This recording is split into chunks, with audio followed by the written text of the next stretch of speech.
Good afternoon, or welcome, I should say, because you could watch this anytime. I'm Spencer Overton, a professor and the founder and faculty director of the Multiracial Democracy Project here at GW Law. We focus on solutions that facilitate our nation's transition to a well-functioning democracy that truly represents our increasingly diverse population. We serve as a bridge between academic, civil rights, democracy reform, technology, philanthropic, and policy communities. Right now, we've got two big initiatives, one focusing on AI and the other on alternative election structures like proportional representation. So thanks so much for joining us today. Over the past few months, we've had fascinating discussions. You can check out our past webinars on our Multiracial Democracy Project YouTube channel. Our goal with this webinar series is to create a space for thought leaders from philanthropy, the academy, and the media to consider how contemporary issues should shape how we build a multiracial democracy. Before I introduce our guests for today, I'd like to address a couple of housekeeping items. Our next webinar will be on Friday, June 20th. We're excited to welcome Jacqueline De Leon, a senior staff attorney at the Native American Rights Fund, and Megan Gall, a principal at Blackwell Consulting, to speak about Indigenous community voting trends in the 2024 election. As a reminder about this format today, another housekeeping matter, we're going to record the entire session, including the interactive conversation at the end, but we don't want a chill discussion of sensitive items. And so if you'd like to ask a question but remain anonymous, please send your question or comment directly to me in the comments box and indicate that you'd like to remain anonymous, and I'll read your question or comment to the group without mentioning your name. Now, for today's conversation, let me first say thank you to our guests for joining today's webinar on voting behaviors in the AAPI community. We're honored to have two amazing presenters with us today for this timely conversation as we gather during AAPI Heritage Month. Our first presenter, Dr. Taeku Lee, is Bay Family Professor of Government at Harvard University. Professor Lee has researched and written extensively on racial and ethnic politics, public opinion, and political behavior, identity and inequality, and deliberative and participatory democracy. Professor Lee is, and this is a really big deal, he's the president of the American Political Science Association. He serves on the board of directors of the American Academy of Political and Social Science and the board of overseers of the American National Election Studies, and was recently elected as fellow of the American Academy of Arts and Sciences. All this stuff is big stuff. He's been a leader in survey research on Asian Americans for more than 2 decades, including as co-principal investigator of the 2008, 2012, 2016 National Asian American Survey, and as managing director of Asian American Decisions. We're also grateful to be joined by Terry Ao Minnis, the Vice President of Census and Voting Programs for Asian Americans Advancing Justice, AAJC, and a longtime friend. Ms. Minnis has served as a leading authority on census campaigns in 2010 and 2020, and currently she co-chairs the Leadership Conference on Civil and Human Rights Census Task Force.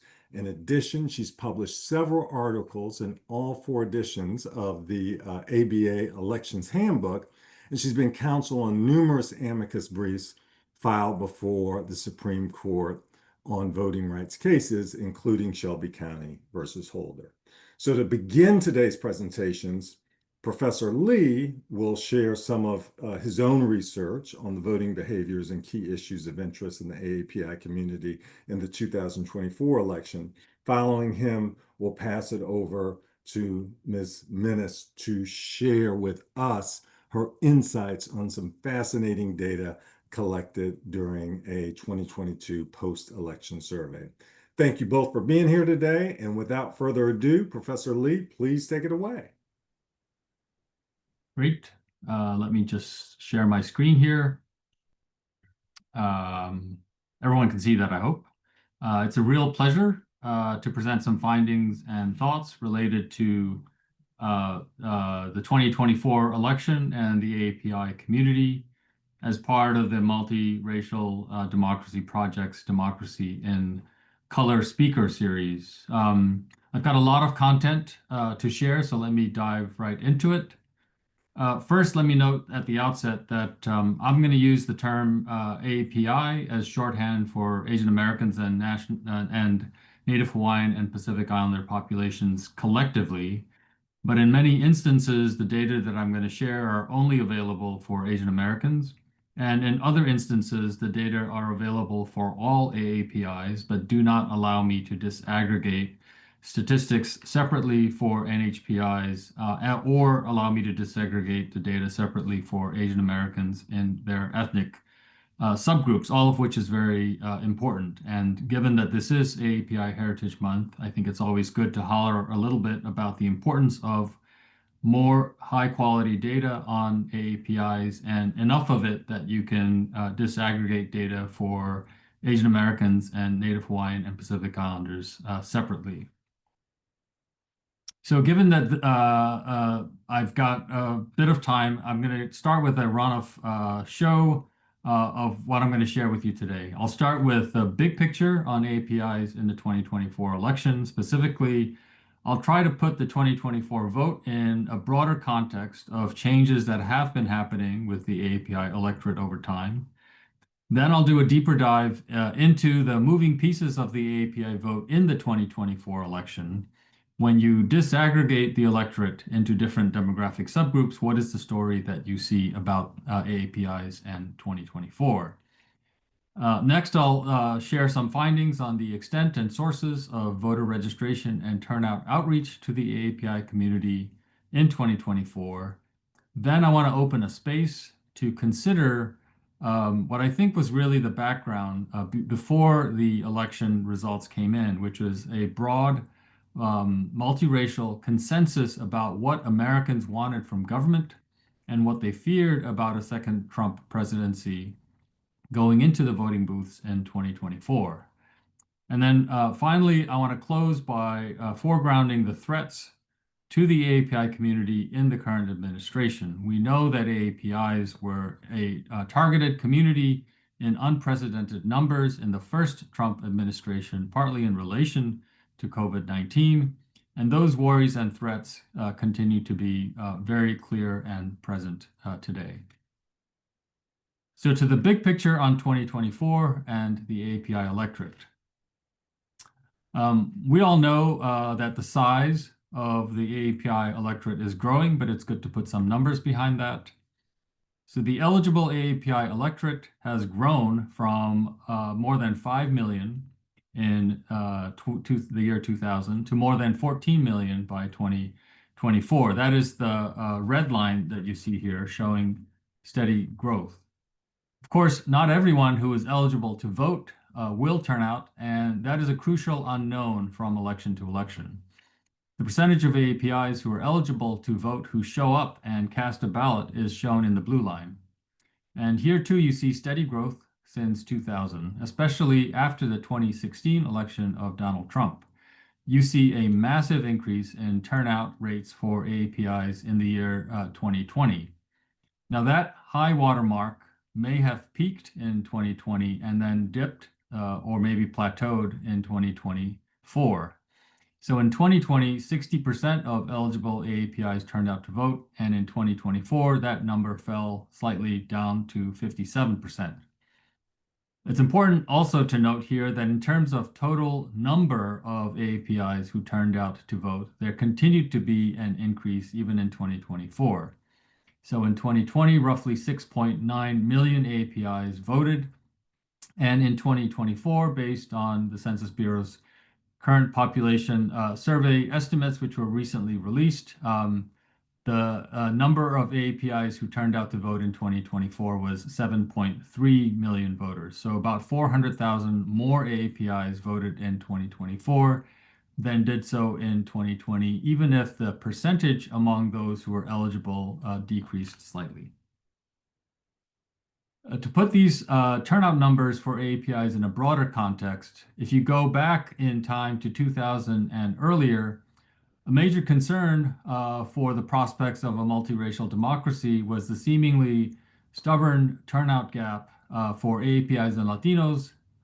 That is to say, only a fraction of AAPIs and Latinos who were eligible to vote turned out to vote in any given election.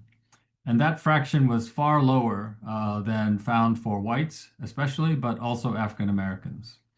So if you look at the 2000 election, the turnout gap measured against white turnout was 17 percentage points for Latinos and 19 percentage points for AAPIs. And even as late as 2016, the gap was still large for both Latinos and AAPIs.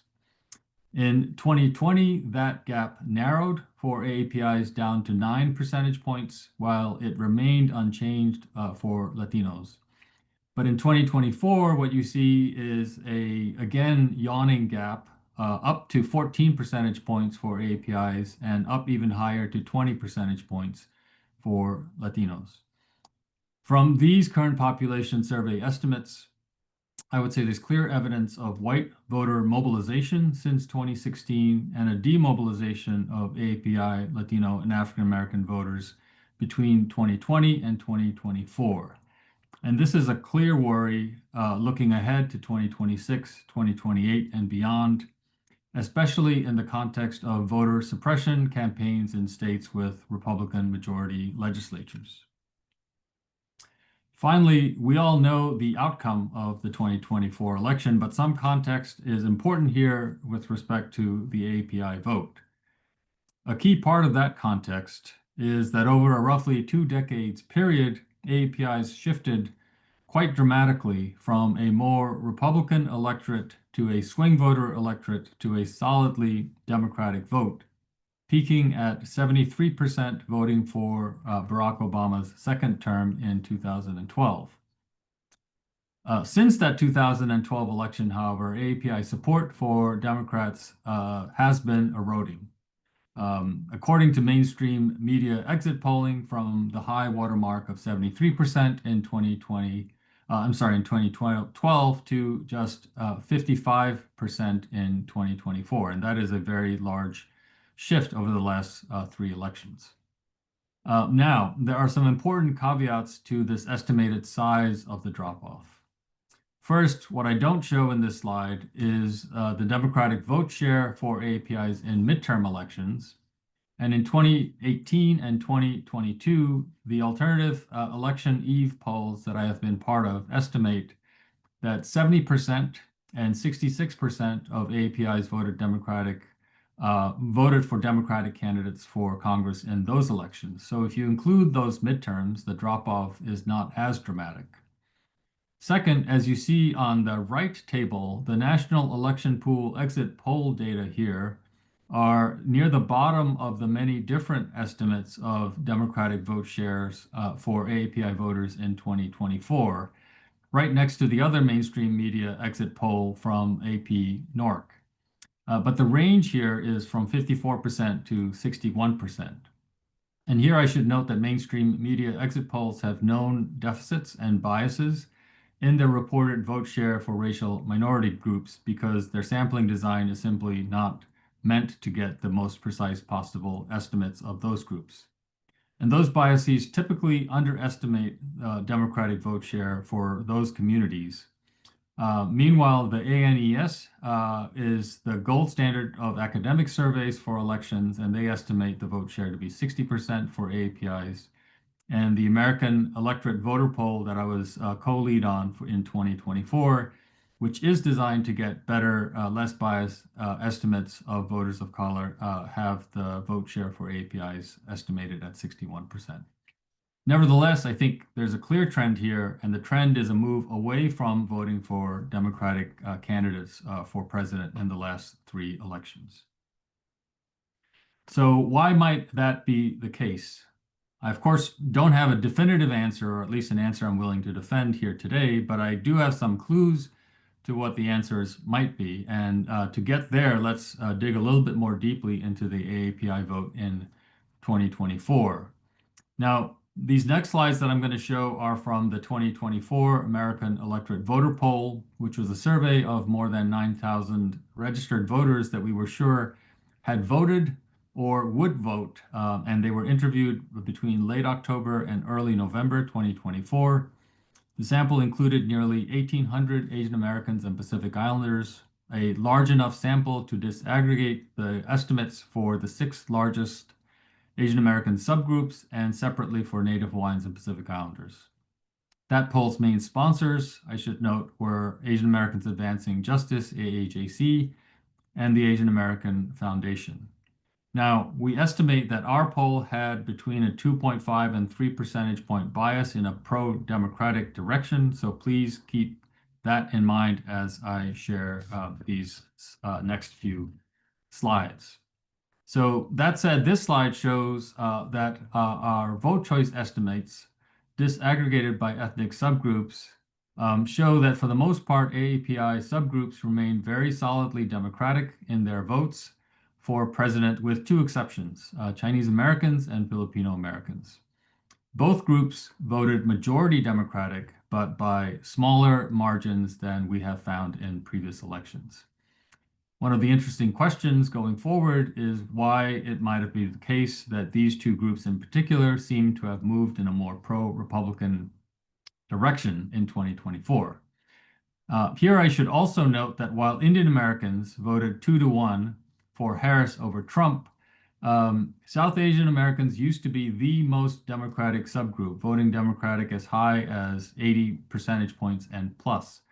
So they seem also to have moved in a more pro-Republican direction in 2024, a year in which a candidate of part Indian heritage was on the ballot for President of the United States. And that too, I think, begs further inquiry. Next, there are also some other demographic groups that have moved since the 2020 election. On the left, you see that for both AAPI men and AAPI women, they were equally likely, more or less, to have voted for Joe Biden in 2020. In 2024, however, there was a discernible gap by gender, with AAPI men about 6 percentage points less likely to have voted for Kamala Harris. Then on the right, you see that there's also a shift by age group. So in 2020, you see the usual pattern for all demographic groups of voters disaggregated by age, which was that young AAPIs were the most likely to vote Democratic and older AAPIs were less likely to vote Democratic. In 2024, you get a shift where older AAPIs, those 60 and older, were the likeliest to vote Democratic, and about a 10 percentage point drop in Democratic voting among young and middle-aged AAPIs compared to their rates in 2020. By partisanship, a polarized electorate remained polarized, with self-identified AAPI Democrats overwhelmingly voting for Harris and self-identified AAPI Republicans overwhelmingly voting for Trump. The big shift seems to be in the middle. Whereas Joe Biden won a solid majority of AAPI independents in 2020, that majority no longer held for Kamala Harris in 2024. Now, you might ask, are these changes largely attributable to the outsized role of economic considerations in the 2024 election, in particular, concerns about inflation and the rising cost of living? First, it is decidedly the case across multiple polls that concern about the economy dominated voters' minds in 2024. When asked what are the most important issues that you would want Congress and the president to address, 55% of all respondents and 52% of AAPIs said it was cost of living and inflation.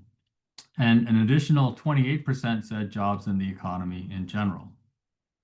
You should note here respondents were allowed to mention up to 3 most important issues, so these percentages are not additive, but many people said both inflation and jobs in the economy in general. Now, to look at whether economic considerations really made the difference in the 2024 election, one cut at the data is to see how Americans who said the economy was the most important issue voted compared to those who didn't say the economy was the most important issue, and then compare what that looks like for 2020 to what that looked like in 2024. So on the left here, you see the 2020 results in terms of Biden's vote share. Only 51% of whites who said the economy was the most important issue voted for Biden, compared to 67% of whites who did not pick the economy as the key. That's a 16 percentage point difference that the salience of economic consideration made for white voters in 2020. Then note that in 2020, this spread between those who picked the economy and those who did not pick the economy as the most important issue is larger for whites than for any other racial group. For blacks, there's almost no difference. For Latinos, you get a 14 percentage point spread, which is fairly large, but still smaller than for whites. And for AAPIs, the spread is 10 percentage points. So American voters in 2020 who keyed on economic considerations were less likely to vote for Democrats, especially if they were white. Was this even more so the case in 2024?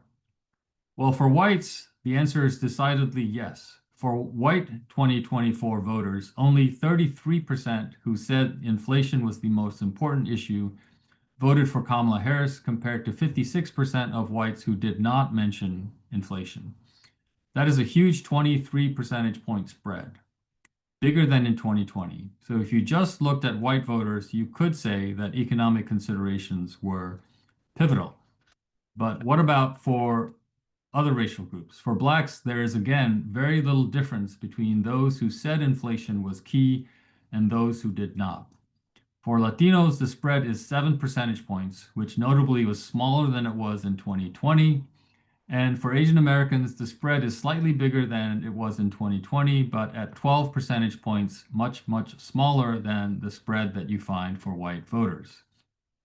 The take home from this analysis is that the salience of economic considerations may have been a key to the 2024 election, but primarily for white voters. Another common theory about the 2024 election was that Vice President Harris's gender proved to be a hidden factor in how Americans voted. So here, respondents were asked if Harris's presence on the ballot as a potentially first ever woman president of the United States was a major reason for voting for her, a consideration but not a major reason, whether it played no role in voters' decision-making, whether it was a major reason for voting against her, or whether it was a consideration but not a major reason for voting against her. The figure shows for groups separated by race and gender, the difference between those who said major factor or consideration for voting for Harris and those who said major factor or consideration for voting against Harris. So if you look at the two bottom rows, 43% of AAPI women said major factor or consideration in voting for Harris, while only 12% said major factor or consideration in not voting Harris. So that is a 31 percentage point spread. For AAPI men, that spread is much smaller at only 11 percentage points, but still more so in favor of voting for Harris than voting against Harris. That slide, the slide further shows that for AAPIs, Latinos, and African Americans, the potential historic election favored Harris much more than disfavored her. And this spread is always larger for women than men. Here again, I think what is distinctive is the findings that you see for white voters. This is where you see a major difference. White women were only slightly likelier to say that Harris's gender played a major role or was a consideration in their voting for her rather than their not voting for her. And for white men, this is the one demographic where more white men were willing to say that the potentially historic election of Harris made them less likely to vote for her than the number of white men who said it made it more likely to vote for her. So, for two common narratives about the 2024 election, inflation concerns and latent sexism, these may hold for white voters, but they do not really seem to hold for other groups of voters. Now, I mentioned earlier that the dramatic upsurge in voter registration and voter turnout rates for APIs in the 2018, 2020, and 22 elections was offset by a downturn in turnout rates in 2024. So the next question I wanted to briefly tackle is, what about outreach do we see in the data? So first, 1 in 2 AAPI voters said that, these are voters, 1 in 2 AAPI voters said that no one, whether a party, a candidate, a campaign, or any nonpartisan organization had contacted them in 2024 about registering or voting. Now, again, this is a survey of voters, so you might imagine that if we had a poll of all AAPI eligible voters, including those who did not show up to vote in 2024, that figure on contact rates might be even lower. In 2020, by the way, we also found that 1 in 2 AAPI voters said no one had contacted them. So there's no change there from the last election. A couple of other quick points here. First, if you lived in a battleground state, you were much likelier to say you had been contacted. That speaks to where resources and attention is focused in presidential elections. That's also true for AAPIs. Second, AAPIs were most likely to have been contacted by someone on the Democratic side, which has always been the case for as long as I've been polling AAPIs in election years. Third, a notable finding is that for 2024, I think the percentage who said that they were contacted by nonpartisan civic or other organizations is actually lower than it has been in the past, and that also begs some further inquiry. Now, you might ask, did outreach make a difference in terms of how AAPIs voted? And this slide shows that, of course, there's a decided partisan effect. 70% of AAPIs who said the Democrats had reached out to them said they voted for Harris. 60% of AAPIs who said that the Republicans had reached out to them said that they had voted for Trump. What is perhaps more interesting are what we find in the two bottom sets of rows. So of AAPIs who said they were contacted by nonpartisan organizations, they were slightly more likely to have voted for Harris, but only slightly. And since these are admittedly nonpartisan organizations, perhaps that is a good thing. But you will also note that of AAPIs who voted in 2024 but said that no one or no group had tried to mobilize their vote, these AAPIs were more likely to have voted for Trump than Harris by about 10 percentage points. And so you have to ask the question, why is that the case? Is this a communication through social media effect? Is this a sign of latent opposition to the incumbent party among AAPIs who are especially hard to reach, or of AAPIs who are coded as being low propensity voters? I don't have answers to this question, but I think this is one of the interesting questions to look into before 2026. With the last two slides of outreach, I want to share a few results on AAPIs who are recent and first-time voters. This slide shows the percentage by race of voters who had voted for the first time in 2024 or 2022, those who had voted for the first time in 2020, and those who had voted in 2018 or before. So if you combine those who were first-time voters in 2020, 2022, and 2024, that group is 38% of AAPI turnout in 2024, and that 38% is larger than you find for any other group. Latinos are a close second at 37%. It turns out that recent and first-time voters were more likely to have been contacted than regular voters. What we further find in a slide that I don't show is only 45% of AAPIs who voted in 2018 and earlier were contacted in 2024, compared to 54% of first-time voters. Now, there are two additional important stories that I want to share about AAPIs. and the 2024 election, and then I'll close my part of the presentation. The first is that despite the outcome of the election, the hunger among Americans across racial and ethnic groups for a broad sweep of mostly progressive policy changes is striking. Now, this slide has a lot of content in it, so let me just digest it for you as efficiently as I can. It shows just a selection of many policy issues that we asked about in the 2024 American Electorate Voter Poll. I could also make similar slides from many other poll sources, and they all show more or less the same thing, a general consensus for policy change across all racial and ethnic groups. Whether it is passing a new Voting Rights Act, banning price gouging, expanding clean energy investments, closing corporate tax loopholes, guaranteeing reproductive rights, banning assault rifles, lowering prescription drug prices, enacting a pathway to citizenship for undocumented Americans, and so on, what we found consistently across multiple survey sources is that a very large majority of Americans, whether white, Black, Latino, or AAPI, want the same things from government. Unfortunately for the nation, perhaps, the election went to the president whose policy agenda turns out to be the opposite of what these very large majorities of Americans wanted. It's also true that large majorities of voters of color, Black, Latino, and AAPI, were concerned about what was at stake in the 2024 election and what a second Trump presidency might mean.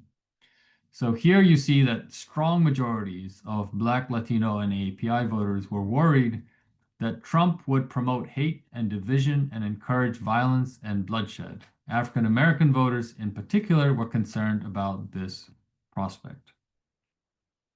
Here you see similarly strong majorities of Black, Latino, and AAPI voters worried about Project 2025 as a blueprint for a second Trump administration, and whether it would mean mass deportations, jailing political opponents, banning the Department of Education, banning abortion, and turning the United States into an authoritarian nation. These specific examples are from the question wording, by the way, so that respondents would be clear about what Project 2025 meant.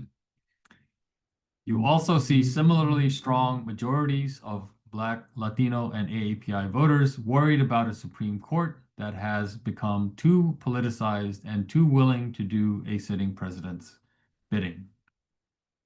And finally, you see strong majorities of voters of color also worried about politicians' complicity with this descent into authoritarianism and white nationalism, that elected officials would remain silent rather than speak out against white nationalists and extremists who promoted hate and attacks against minorities and immigrants. This last worry, silence and complicity in the face of racist and anti-immigrant hatred and violence, is an especially important concern for AAPIs given recent history. Here's a reminder with numbers of the hate and violence that was brought against AAPIs during COVID. Massive increases in crime rates in AAPI communities, massive increases in hate crimes against AAPI individuals. And those instances and incidents are not a vestige of the recent past, it's important to note. Data from the most recent status index survey from the Asian American Foundation shows that 1 in 2 AAPIs said someone hurled a racist insult at them in the past year. More than 1 in 3 said they were harassed or threatened because of their race in the past year. 1 in 6 said they were physically assaulted because of their race in the past year. And nearly 2 in 3 said they felt unsafe in various public spaces because of their race and ethnicity. Given the new administration's mass deportations, efforts to rewrite citizenship law and effectively end birthright citizenship as we know it, given their targeting of international students and legal permanent residents, given their menacing tariffs and trade war, especially with China, there is a lot of reason for AAPIs in particular to fear that things could get a lot worse for AAPIs in the United States under the current administration. So this last slide shows the liminal and precarious state of everyday life for many AAPIs today. Less than 1 in 4 AAPIs say they feel completely accepted in the United States. Only 40% say they feel completely that they belong in the United States. And of those who said they do not feel that they belong, nearly 60% say it is due to a lack of representation across all walks of American life. And about 40% of that group say specifically it is a lack of representation in government and in political power. So to briefly sum up, in 2024, the AAPI electorate showed signs of a tide shift with turnout rates declining slightly and a still declining Democratic vote share. In terms of the declining Democratic vote share, there were important changes compared to previous elections by ethnic subgroup, by gender, by age group, and among independents. But for AAPIs in the 2024 election, this was not an election, as far as I can see in the data, where overt concerns about the economy or latent concerns about Kamala Harris as a potential woman president played an especially prominent role. These things mattered for white voters, but not particularly for voters of color. The ceiling is still high for AAPI outreach, the data show. 1 in 2 AAPI voters said no one contacted them, and AAPI voters who were not contacted leaned red. We also find some evidence that contact does make a difference in turning out first-time AAPI voters. Then we have to talk about the fact that the election outcome notwithstanding, there is a broad cross-racial consensus on where Americans want the country to go, and it is not in the direction of where the country is currently going. Supermajorities of Blacks, Latinos, and AAPIs, and on most issues, whites as well, want progressive policy change. And then lastly, voters of color largely knew what the stakes were and what a second Trump administration may bring. The acts, the rhetoric, the intentions of the second administration are especially worrisome to AAPIs given what happened in the last Trump administration during the COVID era. So the stakes could not be higher for AAPIs and as Americans. And I'll stop there. Thank you very much. Appreciate it, Professor Lee. Terry?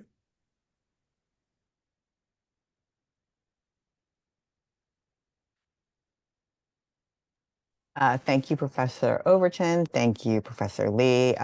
Hi, my name is Terry Ao Minnis. I am Vice President of Census and Voting Programs at Asian Americans Advancing Justice, AAJC. And I just want to take a few moments to talk about Asian American voting patterns and some barriers that exist for Asian American voters, as well as flag a number of federal opportunities and potential roadblocks that implicate these barriers. So quickly, I won't belabor these patterns too much because Professor Lee did an amazing job talking about the 2024 election. But we also had the pleasure at AAJC of working with Professor Lee on a post-election survey from the 2022 election that I think could help us further understand what is happening for the community. That survey looked at both Asian American voters and non-voters in an effort to better understand how and why Asian Americans did or did not vote, among some other items of interest. So heading into the 2022 election, we knew that Asian Americans were by far the group likeliest to vote by mail, even with all Americans overall choosing to vote absentee more frequently. The 2020 CPS voting and registration supplement data show that by race, 43% of whites, 35% of Blacks, and 49% of Latinos voted by mail, compared with 64% of Asian Americans. Only 19% of Asian Americans actually voted in person on Election Day. And in 2022, we saw Asian Americans continuing to favor alternatives to Election Day voting, with near 2 in 5 voting absentee, 1 in 4 voting early in person, and only 1 in 3 voting on election day. Older voters were especially more likely to vote absentee, as well as naturalized voters being slightly likelier to vote in person on election day. Looking across different subgroups, as we were able to just aggregate that survey as well, Chinese and Japanese voters preferred to vote by mail, while Asian, Indian, and Vietnamese voters preferred to vote in person or on election day. So 4 reasons were dominant among the voters surveyed about why Asian Americans preferred to vote absentee or early. It was in order to avoid long lines and limited hours on election day, because they had COVID-related safety concerns with voting in person on election day. They preferred the convenience and flexibility of absentee voting, and or had scheduling conflicts related to work, school, or caregiving. Interestingly, an additional 1 in 8 voters also noted that they were concerned about being harassed or intimidated at the polls, going to what Professor Lee had talked about at the end of his presentation. So one thing that I had noted that we were really interested in looking at the patterns, or what we could learn from Asian Americans who decided not to vote in the 2022 election. One thing we found, or I should say Professor Lee found for us, was that of the Asian American non-voters surveyed, they were less likely to be contacted about registering to vote from all sources. We also found that they relied more on social media and less on election materials from candidates, parties, and nonpartisan groups for election news or information as compared to voters. And they generally trusted their news sources, but less so than those who chose to vote. So in terms of barriers to voting, not surprisingly, among personal and environmental reasons, non-voters were especially likely to mention concern for COVID safety at 44%, scheduling conflicts at 39%, and being away from home at 19%. And with respect to election administration, non-voters were more likely to mention long lines and limited hours at 40%, uncertainty about where to vote, 19%, uncertainty about voter ID requirements, 17%, and concerns about intimidation and accusation of voter fraud at 14%. So we discovered that the most important factors to motivate non-voters to actually become voters in future elections were getting accurate, credible information about the issues and candidates, having better candidates to choose from, and getting time off from work, schools, or caregiving duties. So the first barrier I wanted to flag today is the language barrier. We know that about 2 out of every 3 Asian Americans speak a language other than English at home across the nation, and that over a quarter of the Asian American population is limited English proficient, that is, has some difficulty with the English language. LEP rates vary across different Asian American subgroups, ranging from higher rates for some groups, such as 6 out of 10 Burmese and Bhutanese Americans, around 4 out of 10 Vietnamese and Chinese Americans, but only 1.5 out of 10 Filipino Americans.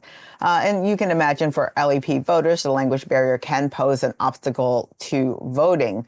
Our survey showed, this is the survey in 2022, showed that 41% of voters who reported that in-language assistance was available to them actually used that assistance.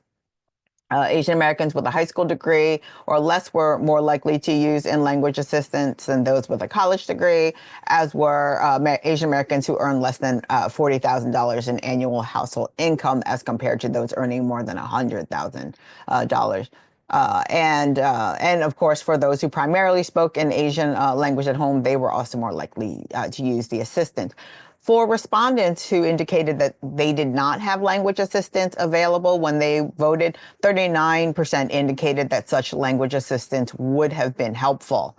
And just as a reminder for folks, the Voting Rights Act actually provides some protections for voters looking for language assistance to vote.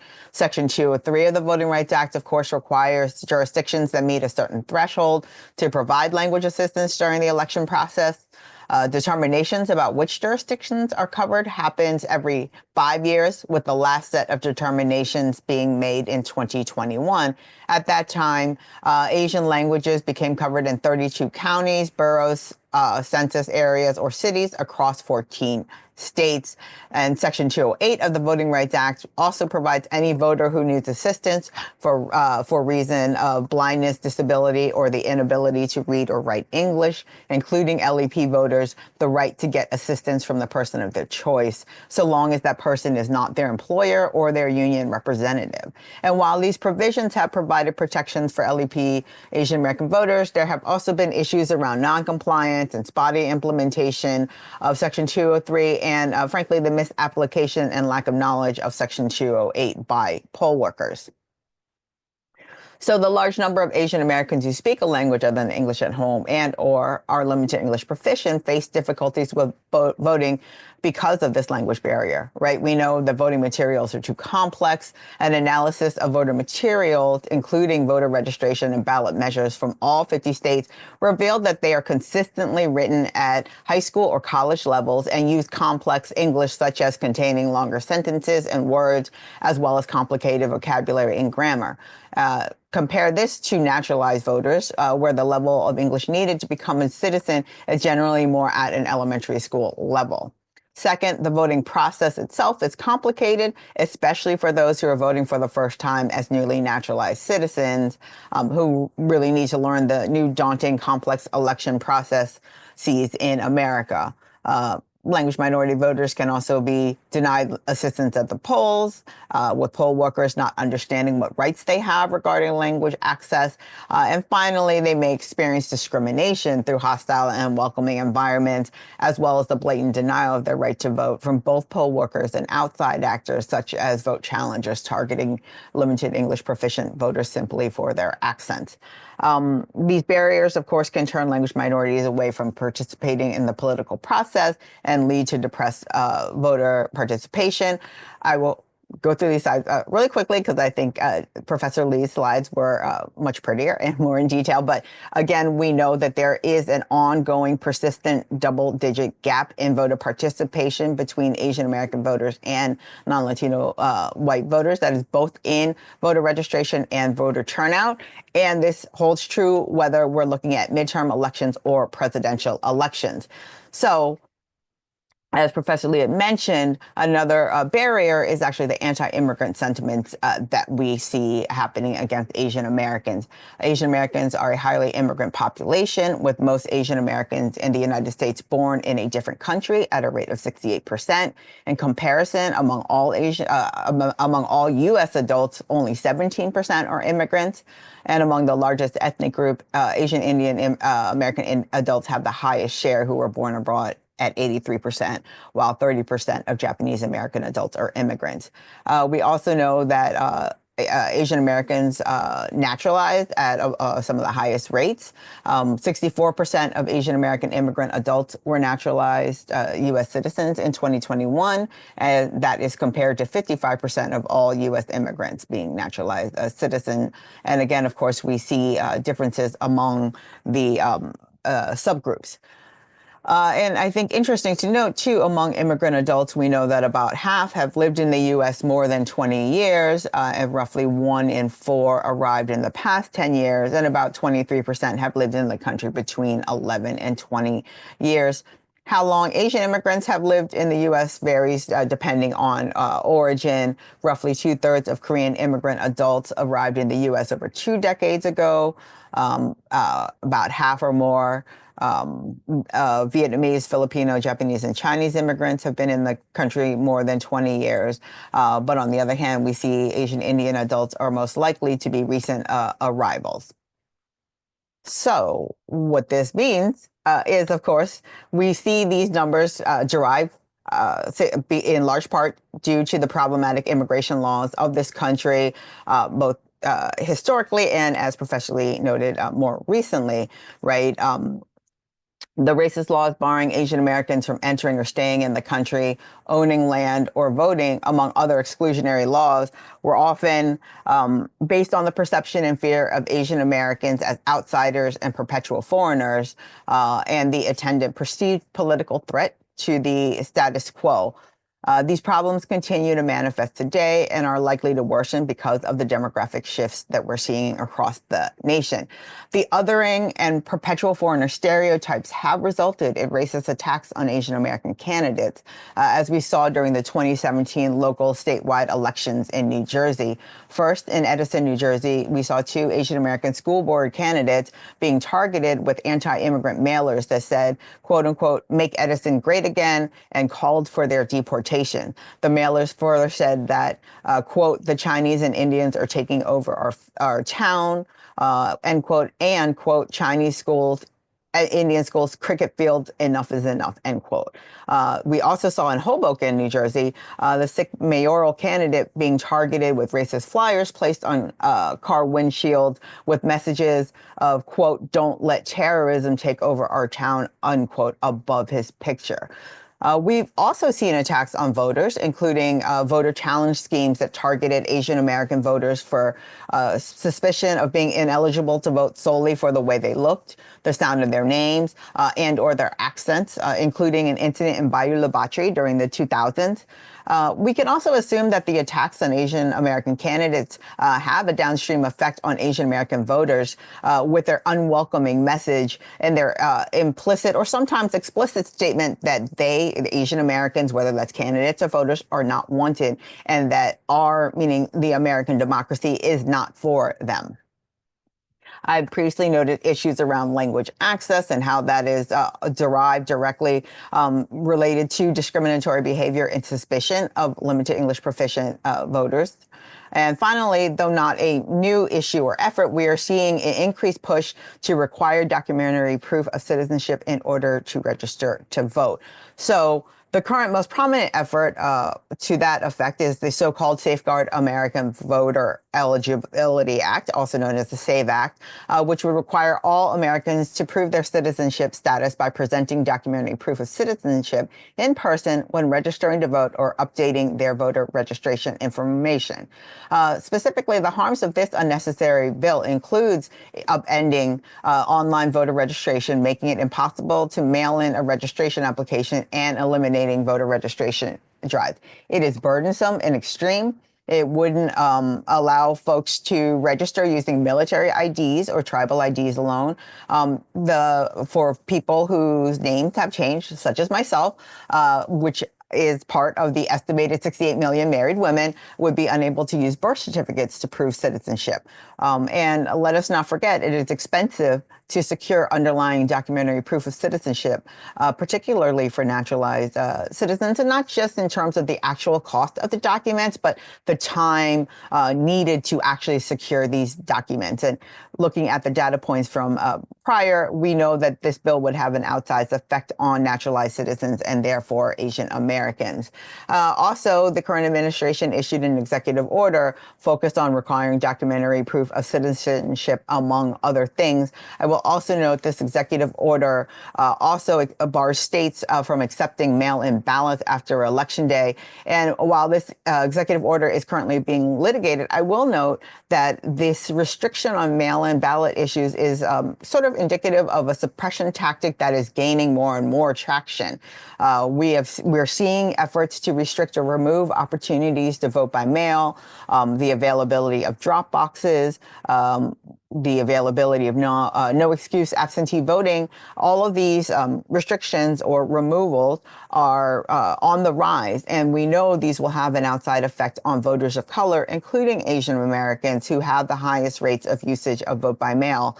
And of course, I think we can all see that this is no coincidence why we are seeing an increase in this tactic. But I did not want to leave the conversation with just gloom and doom.